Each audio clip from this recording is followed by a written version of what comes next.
O Band Entrevista desta semana trata de direitos trabalhistas e também a situação dos trabalhadores durante a pandemia do novo coronavírus. Nosso convidado é o juiz federal do trabalho, Marcelo Garcia. Pois é, a gente vai contar agora com a participação da nossa querida jornalista Débora Pedroso, do Grupo Bandeirantes de Comunicação. Boa noite, Débora. Olá, Solange, Israel, doutor Marcelo, obrigada pelo convite.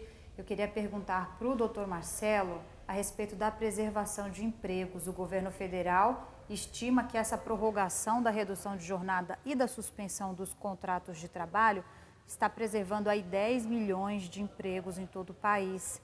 O senhor acha, doutor Marcelo, que isso vai permanecer após o término desses prazos ou depois que esse período acabar, a gente pode ver aí um cenário de demissão em massa no nosso país? Débora, eu infelizmente acredito que após esse período de recebimento do benefício emergencial, que é o que em muitas situações está segurando os empregos, que haja uma despedida em massa de trabalhadores. Né? Infelizmente, porque a atividade econômica ela caiu muito para algumas atividades, lógico, né? Para alguns setores, ela caiu bastante. E o que tem segurado, mantido o emprego, tem sido o benefício emergencial. Né? Então, já em algumas situações em que esse benefício deixou de ser pago, porque foi pago no período previsto em lei, alguns trabalhadores estão sendo demitidos. Né? É muito importante que a gente consiga reaquecer a economia para que empregos sejam preservados. Doutor, o senhor acredita que o número de ações trabalhistas deva aumentar a partir de agora? E, caso sim, essas audiências poderão acontecer virtualmente também, online? Os juízes, os tribunais estão preparados para isso? É bem importante a gente esclarecer para todos o que está acontecendo no momento em relação ao funcionamento da Justiça do Trabalho. O Conselho Nacional de Justiça ele possibilitou que as partes e advogados, quando não se sintam à vontade, ou por algum problema técnico, ou não se sintam à vontade para participarem da audiência telepresencial, que eles se manifestem e aí o juiz ele não pode, nesses casos, realizar a audiência. O que tem acontecido é que muitas das audiências elas têm sido incluídas em pauta, mas em pauta telepresencial, porque não é possível o contato pessoal das pessoas, e as partes ou advogados têm dito que não querem a realização. Então, nesse caso, o juiz tem retirado de pauta e esses processos aguardam o retorno presencial para prosseguirem. Então, nós estamos com um número muito grande de processos que estão represados por esse motivo. Não há prescrição de prazo?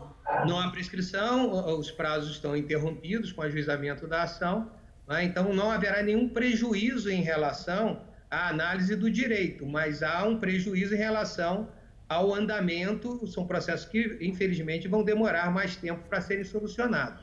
Né? Agora, em relação a novas ações, né, nós tivemos agora, nesse tempo de pandemia, de afastamento social, um número menor de ações ajuizadas. É importante falar para as partes, para as pessoas, que o processo hoje é eletrônico, né? Ele não é mais físico, não é mais no papel. Uhum. Então, isso pode ser feito de casa, isso pode ser feito do escritório.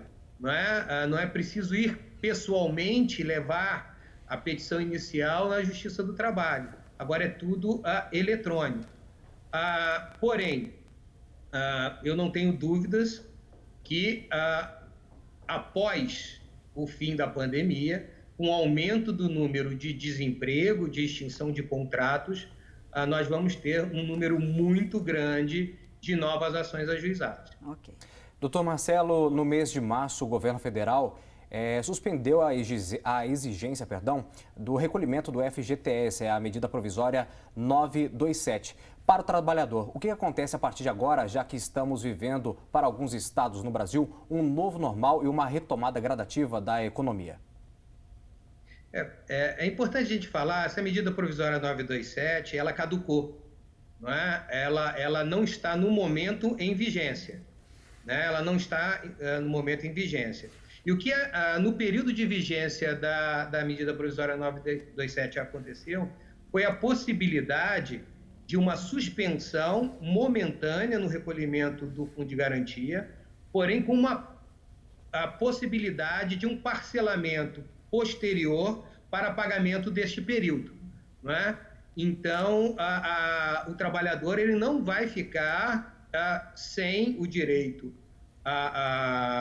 ao fundo de garantia, ele apenas possibilitou que o empregador, diante do momento de pandemia, ele não tivesse que ter mais esse dispêndio financeiro, não é? Agora, é muito importante a gente falar dessa medida 927, que apesar dela agora não estar em vigência, ela foi um instrumento também extremamente importante para a manutenção de empregos, né? Ela previa diversas situações, né? Como, por exemplo, o teletrabalho. Ela fez uma regulamentação de teletrabalho para o momento da pandemia. Ela teve a previsão da antecipação de férias individuais, de férias coletivas, né? A concessão, o aproveitamento da antecipação de feriados, criou um banco de horas específico para aquele período, para o período de pandemia. Né? Então, foi um instrumento extremamente útil para a preservação de empregos também. Eu acredito que ela teve importância de igual monta com a MP 936, que previa a suspensão do contrato e também a redução de jornada. Ok, doutor Marcelo, a gente vai fazer mais uma paradinha aqui no Band Entrevista. Voltamos em instantes aqui na tela da Band, não sai daí.